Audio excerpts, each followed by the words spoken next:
ተመስገን ገብረ እግዚአብሔር የተባለው ድምጻዊ በይፋ ከአብይ አህመድ አሊ ጋር ተላትሟል። የአብይ አህመድ አሊ ቁልፍ ሰው ደግሞ ስለ ቴዲ አፍሮ ስቱዲዮ መዘረፍ ምስጢር አውጥቷል። ያልበቃ ብሎ ዳናይት መክበብ ችግር ውስጥ ወድቃለች። በትራምፕ ላይ የተኮሱ 3 ግለሰቦች ምስጢርም ይፋ ሆኗል። አብረን ስንቆይ ሁሉንም ትሰማላችሁ። እባክህ ከኢትዮጵያ አናት ላይ ውረድ። በኢትዮጵያ ፖለቲካ ውስጥ የኪነ ጥበብ ሰዎች ሚና ሁልጊዜም ባለ ሁለት ስለት ጎራዴ ነው። በአንድ ወቅት የለውጥ አበጋዝ ተደርገው በህዝብ ጫንቃ ላይ የወጡ መሪዎች ከጥቂት ዓመታት በኋላ በኪነ ጥበብ ሰዎች የሂስ ቃላትና የቅኔ ወግ ሲወገዙ ማየት የተለመደ ሆኗል። ሰሞኑን ድምጻዊ ተመስገን ገብረ እግዚአብሔር ተሙ ከካናዳ ያስተላለፈው አብይ አህመድ ባክህን ከኢትዮጵያውያን አናት ላይ ውረድ የሚለው ጠንካራ መልእክት ይህንን የቆየ ፍጥጫ አዲስ መልክ ሰጥቶታል። ተመስገን የጠቅላይ ሚኒስትሩን ስልጣን መልቀቅ በይፋ መጠየቁ በሁለት ጎራ የተከፈለ አቀባበል አስተናግዷል።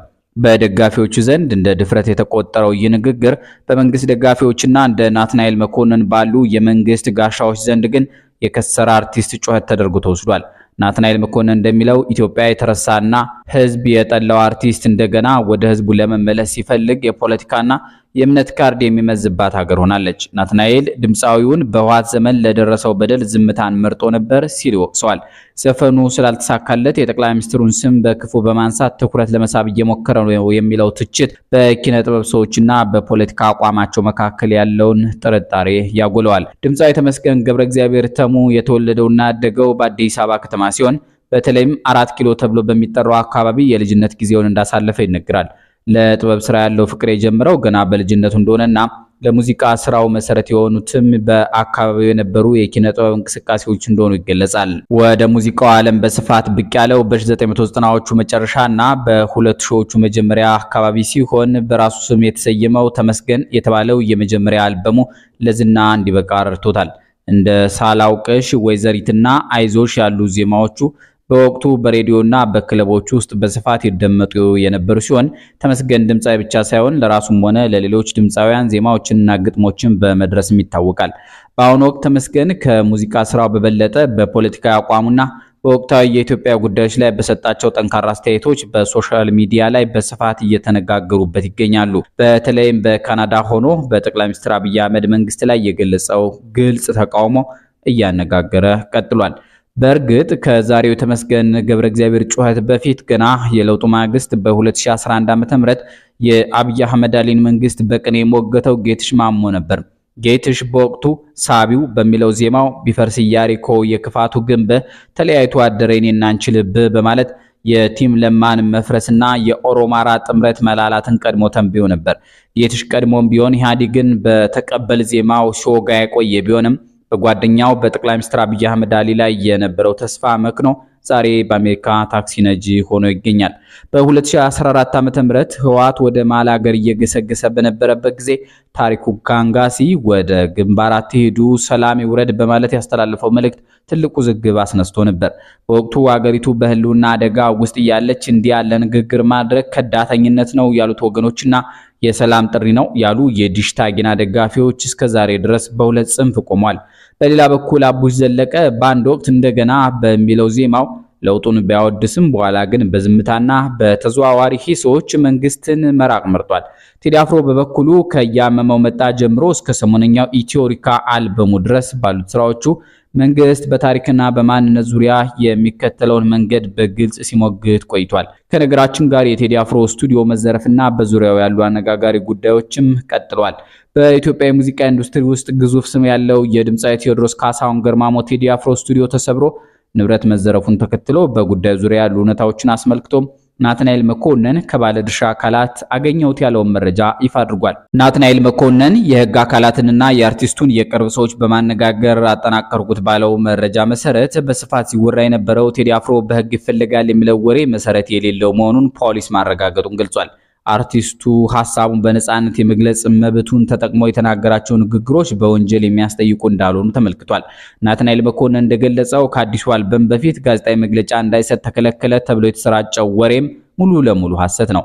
አርቲስቱ ጋዜጣዊ መግለጫ ለመስጠት ለማንኛውም አካል ጥያቄ አለማቅረቡ የተረጋገጠ ሲሆን እንዲያውም ቴዲ አፍሮ ቀደም ባሉት አልበሞቹም ቢሆን ጋዜጣዊ መግለጫ የመስጠት ልምድ እንደሌለው ናትናኤል አስታውሷል። ከዚህ ቀደም ቴዲ አፍሮ በተለያዩ የፖለቲካዊ ይዘት ያላቸው ዜማዎቹ ምክንያት ከመንግስት ጋር ያለው ግንኙነት ሲሻክር መቆየቱ ይታወሳል። አሁንም ቢሆን የህግ አካላትን ባሉ ሰዎች የአርቲስቱ ቤት መጎብኘቱና ዲጄ ዊሽን መፈለጋቸው ሌላኛው አነጋጋሪ ነጥብ ሆኗል። ናትናኤል እንደገለጸው ፖሊስ እነዚህን ሰዎች እንደማያውቃቸው ቢገልጽም ጉዳዩ ችላ ሊባል የማይገባውና ማንነታቸው መጣራት ያለበት ጉዳይ ነው። ስለ ስቱዲዮ መዘረፍ የህግ አካላቱ መረጃውን ያገኙት ከሚዲያ መሆኑን የጠቀሱ ሲሆን አርቲስቱ እስካሁን ድረስ በይፋ ሄዶ ክስ አለማቅረቡን ናትናኤል ጠቁሟል። ሆኖም ዘረፋው ተፈጽሞ ከሆነ በመንግስትና በአርቲስቱ መካከል ግጭት ያለ ለማስመሰል የሚፈልጉ ወንበዴዎች ሊያደርጉት እንደሚችሉ የህግ አካላቱ ግምታቸውን ሰጥተዋል። ቴዲ አፍሮም ቢሆን ወንጀለኞቹ ላይ ለመድረስ ከህግ አካላት ጋር ለመተባበር ዝግጁ መሆኑን ከቅርብ ወዳጆቹ ለማጣራት ተችሏል። በአዲስ አበባ ከተማ ያለው የሰርቪላንስ ካሜራ ዝርጋታ ለዚህ አይነቱ የተደራጀ ዘረፋ መፍትሄ ሊሆን እንደሚችል የጠቆመው ናትናኤል ጉዳዩን ለፖለቲካ ትርፍና ለግል ጥቅም ለማዋል የሚሞክሩ አካላትንም ነቅፏል። ቴዲን የወደዳችሁ መስሏችሁ በስሙ ከምትሰሩት ፖለቲካና ድራማ ታቀቡ ሲል የአርቲስቱና የቤተሰቦቹ ፍላጎት መሆኑን በማጣቀስ መልእክቱን አስተላልፏል። በአጠቃላይ ቴዲ አፍሮ ጉዳይ ከጥበብ ስራው ባለፈ በኢትዮጵያ ወቅታዊ ፖለቲካዊ ትኩሳት ውስጥ ያለው ሚና አሁንም ከፍተኛ መሆኑን ይህ ክስተት ዳግም አሳይቷል። ወደ ሶስተኛው ጉዳያችን ስንሻገር የኢትዮጵያ ሶሻል ሚዲያ ተጽዕኖ ፈጣሪና የቴሌቪዥን ፕሮግራም አቅራቢዋ ዳናዊት መክበብን ጨምሮ በአራት ግለሰቦች ላይ ገንዘብ ተጭበርብረናል በሚሉ ክሶች የተመሰረተው አዲስ ክስ ሌላ ምዕራፍ ይዞ እናገኘዋለን። የቦሌ መጀመሪያ ደረጃ ፍርድ ቤት አራተኛ ፍትሐ ብሔር ችሎት ባስተላለፈው ትዕዛዝ መሰረት በዳናዊት መክበብና በአንደኛ ተከሳሽ ቤተልሔም ታደሰ ስም የተመዘገቡ አውቶሞቢሎች እንዲሁም በዳናዊት የባንክ ሂሳብ ውስጥ የሚገኝ ከፍተኛ መጠን ያለው ገንዘብ እግድ ተጥሎባቸዋል። 13 ከሳሾች ባቀረቡት ክስ መሰረት ተከሳሾቹ ወደ ውጭ ሀገር እንልካቸዋለን በሚል ከእያንዳንዱ ግለሰብ 437,000 ብር የተቀበሉ ቢሆንም ቃላቸውን ሳይጠብቁ ቀርተዋል። ፍርድ ቤቱ ቀጣይ ውሳኔ ለመስጠት ለሚያዝያ 26 ቀን ቀጠሮ የሰጠ ሲሆን ይህ ክስተት በቅርቡ በኢትዮጵያ ውስጥ በስፋት እየተሰሙ ያሉ ተመሳሳይ የማጭበርበር ወንጀሎች አንዱ አካል ተደርጎ ተወስዷል። በቅርብ ጊዜያት በኢትዮጵያ ውስጥ በተለይም በታዋቂ ግለሰቦች ስም እና ወደ ውጭ ሀገር እንልካለን በሚሉ ህገወጥ የስራ ስምሪት ወኪሎች አማካኝነት የሚፈጸሙ የማጭበርበር ወንጀሎች በከፍተኛ ሁኔታ እየጨመሩ ይገኛሉ።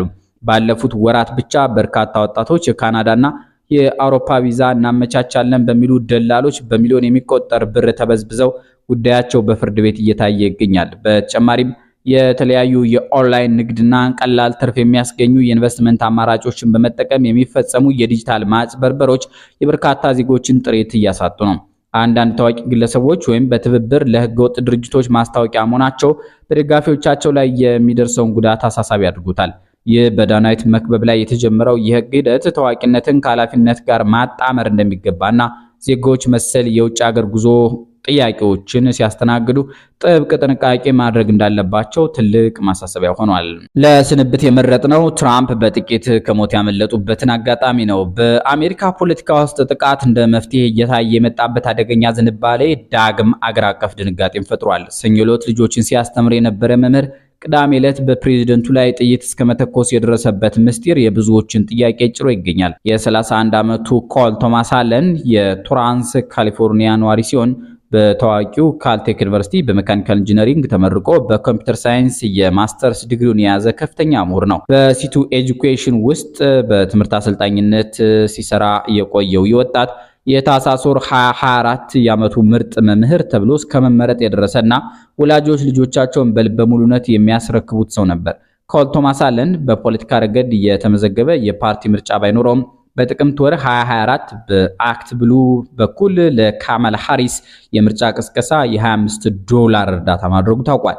የአእምሮ ህመምተኛ ያልሆነውና በኤፍቢአይ የክትትል ዝርዝር ውስጥ ያልነበረው ይሞር ጠመንጃ ለማንሳት የወሰነበት ምክንያት በዋነኝነት ለዓመታት ሲሰሙ የቆዩት ፕሬዚደንቱ እንደ ሂትለር ናቸው፣ ዴሞክራሲ ያበቃለት ነው የሚሉ የፖለቲካ ንግግሮች የፈጠሩበት የፍቃድ ስርዓት ውጤት እንደሆነ ይነገራል። የአዲሱ ክስተት በሐምሌ 2024 በፔንሲልቬኒያ የምርጫ ቅስቀሳ ወቅት ትራምፕን ሊገድል የነበረውን የ20 ዓመቱን ቶማስ ማቲው ክሩክስን ያስታውሳል። ክሩክስ በሁለተኛ ደረጃ ትምህርቱ ጎበዝ ተማሪ ነበርና ምንም አይነት የወንጀል ሪከርድ ያልነበረው ወጣት ነበር። ልክ እንደ ኮል ቶማስ አለን ሁሉ ክሩክስም በቤተሰቡና በጓደኞቹ ዘንድ ረጋ ያለና ጥቁር የለሽ ተደርጎ የሚገለጽ ቢሆንም በዚያን ዕለት ግን ከጣራ ላይ ሆኖ ተኩስ በመክፈት የፕሬዝደንቱን ጆሮ አቁስሎ በጸጥታ ኃይሎች ተገድሏል።